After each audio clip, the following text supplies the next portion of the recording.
Phone ಮಾಡ್ತಿದ್ದಾಳೆ. ಹೇಳಿ ಅಕ್ಕ. ಜಾನು ಎಲ್ಲಿದ್ಯಾ? ನಾನು ಇವ್ರ ಜೊತೆ ಆಫೀಸಿಗೆ ಹೋಗ್ತಿದ್ದೆ. ಯಾಕೆ ಒಂಥರ ಟೆನ್ಷನಲ್ಲಿ ಇರೋ ಥರ ಇದೆ, ಏನಾಯ್ತು? ಜಾನು, ಸಿಂಚನನ್ಗೆ ಆಕ್ಸಿಡೆಂಟ್ ಆಗಿದೆ ಕಣೆ. ಸಿಂಚನನ್ನ ಹಾಸ್ಪಿಟಲ್ಗೆ ಸೇರಿಸಿದ್ದಾರೆ. ನಾನು ಸಿದ್ದು ಅವರು ಈಗ ತಾನೇ ಇಲ್ಲಿಗೆ ಬಂದ್ವಿ. ಆದರೆ ಅವಳಿಗಿನ್ನ ಪ್ರಜ್ಞೆ ಬಂದಿಲ್ಲ ಕಣೆ. ಮಗು ಪರಿಸ್ಥಿತಿ ಏನು ಅಂತಲೂ ಗೊತ್ತಿಲ್ಲ. ಇಂಥ ಸಮಯದಲ್ಲಿ ಅಪ್ಪ ಅಮ್ಮಂಗೆ ಫೋನ್ ಮಾಡಿದ್ರೆ ಅವ್ರು ತುಂಬ ಟೆನ್ಷನ್ ತೊಗೋತಾರೆ ಅಂತ ನಾನು ನಿನಗೆ ಫೋನ್ ಮಾಡಿದೆ ಕಣೆ. ಇವರಮ್ಮ ಯಾವ ಹಾಸ್ಪಿಟಲಲ್ಲಿದ್ದೀರಾ ಅಕ್ಕ? Pathway hospital. ಸರಿ, ನಾನು ಈಗಲೇ ಬರ್ತೀನಿ. ಜಾನು, ನಿನಗೇನೋ ಕೆಲಸ ಇದೆ ಅಂತ ಹೇಳಿದ್ಯಲ್ಲ, ನೀನು ಅದನ್ನು ಮುಗಿಸ್ಕೊ. ಇಲ್ಲೇನಾದರೂ ಆದರೆ ನಾನೇ ನಿನಗೆ ಫೋನ್ ಮಾಡ್ತೀನಿ, ಆಗ ಬಾ. ಹೀಗೆಲ್ಲ ಆಗಿರುವಾಗ ಬರ್ದೇ ಇರೋಕ್ಕಾಗತ್ತಾ ಹೇಳು? ಅದು ಅಲ್ಲದೆ ಈ ಕೆಲಸ ಏನು ಇಂಪಾರ್ಟೆಂಟ್ ಅಲ್ಲ, ನಾನು ಆಮೇಲೆ ನೋಡ್ಕೋತೀನಿ. ನಾನು ಈಗಲೇ ಹೊರಟು ಬರ್ತೀನಿ. ಸರಿ ಜಾನು.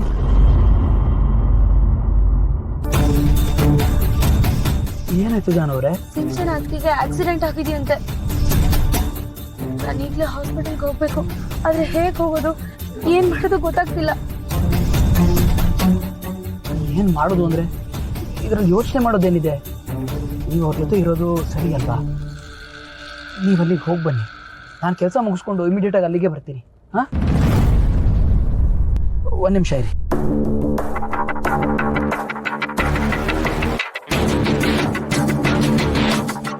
ಹಲೋ ಸುಭಾಷ್, ಎಲ್ಲಿದ್ದೀರಿ? ಸರಿ, ಹಾಗಾದರೆ ಹತ್ತಿರದಲ್ಲೇ ಇದ್ದೀರಿ. ನಾನು ಲೊಕೇಶನ್ ಕಳಿಸ್ಕೊಡ್ತೀನಿ. ನೀವು ಇಲ್ಲಿಗೆ ಬಂದು ನನ್ನ ವೈಫ್ ಜಾನ್ವಿಯವ್ರನ್ನ ಪಿಕಪ್ ಮಾಡಿ. ಆಸ್ಪತ್ರೆಗೆ ಹೋಗ್ಬೇಕು.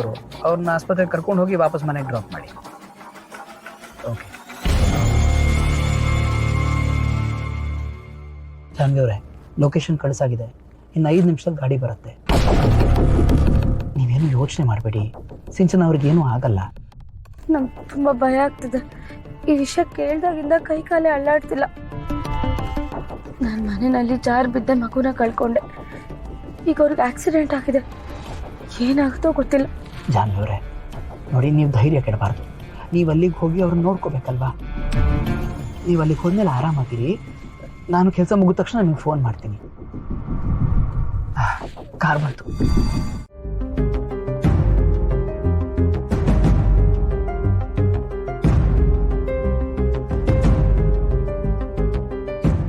ಸಿದ್ದು ಅವರೇ, ಇಷ್ಟೆಲ್ಲ ಟೆನ್ಷನ್ ತಗೋಬೇಡಿ, ಸ್ವಲ್ಪ ಆರಾಮಾಗಿರಿ.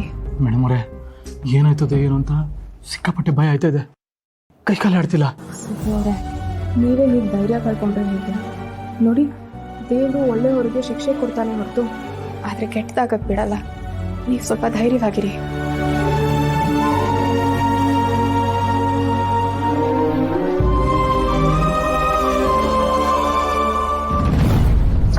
ಅಕ್ಕ, ಬಾಬಾ, ಏನಾಯ್ತು ಅದಕ್ಕೆಗೆ? ಯಾಕೆ ಹೀಗೆಲ್ಲ ಆದರೂ? ಜಾನು, ಸ್ವಲ್ಪ ಹೊತ್ತು ಮುಂಚೆ ಸಿಂಚನನ್ಗೆ ಪ್ರಜ್ಞೆ ಬಂತು. ಆದರೆ ತುಂಬ ಹೊಟ್ಟೆ ನೋವ್ತಿದೆ ಅಂತ ಆಪರೇಷನ್ ಥಿಯೇಟ್ರಿಗೆ ಕರ್ಕೊಂಡು ಹೋಗಿದ್ದಾರೆ. ಅಲ್ಲ ಅಕ್ಕ, ಚೆನ್ನಾಗೇ ಇದ್ರಲ್ಲ, ಇದ್ದಕ್ಕಿದ್ದಾಗ ಏನಾಯಿತು? ಇಲ್ಲ ಜಾನು, ಸ್ವಲ್ಪ ದಿವಸದಿಂದ ಸಿಂಚನನ ಮನಸ್ಥಿತಿ ಸರಿಗಿಲ್ಲ. ಇದಕ್ಕೆಲ್ಲ ಕಾರಣ ಹರೀಶಾನೆ. ಅವನು ಒಬ್ಬ ಸರಿ ಇದ್ದಿದ್ರೆ ಇವತ್ತು ಸಿಂಚನನ್ಗೆ ಇಂಥ ಪರಿಸ್ಥಿತಿ ಬರ್ತಿರ್ಲಿಲ್ಲ ಕಣೆ. ಯಾಕೆ ಇವರಿಬ್ರು ಹೀಗೆ? ಹೆತ್ತೋರ್ಗೂ ನೋವು ಕೊಡ್ತಾರೆ, ಕಟ್ಕೊಂಡವ್ರ ಜೊತೆ ಖುಷಿಯಾಗಿರ್ತಾರೆ ಅಂದರೆ ಅದೂ ಮಾಡ್ತಿಲ್ಲ. ಎಲ್ರಿಗೂ ನೋವು ಕೊಡೋಕೆ ಅಂತಲೇ ಹುಟ್ಟಿದಾರ ಇವರು? ಏನು ಹೇಳಲಿ ಜಾನು, ಅಣ್ಣ ತಮ್ಮಂದಿರು ಅಂದರೆ ಒಡು ಹಿಟ್ಟಿದವ್ರ ಕಣ್ಣಲ್ಲಿ ನೀರು ಬರದೇ ಇರೋ ಥರ ನೋಡ್ಕೋತಾರೆ ಅಂತ ಹೇಳ್ತಾರೆ. ಆದರೆ ನಮ್ಮ ಅಣ್ಣನ ತಮ್ಮಂದಿರು ಎಲ್ಲದರಲ್ಲೂ ಉಲ್ಟಾ. ಹೆತ್ತಪ್ಪ ಅಮ್ಮನ್ನೇ ಬೀದಿಗೆ ತಂದಿದ್ದಾರೆ ಅಂದರೆ ನಮ್ಮನ್ನು ಚೆನ್ನಾಗಿ ನೋಡ್ಕೋತಾರ ಹೇಳು?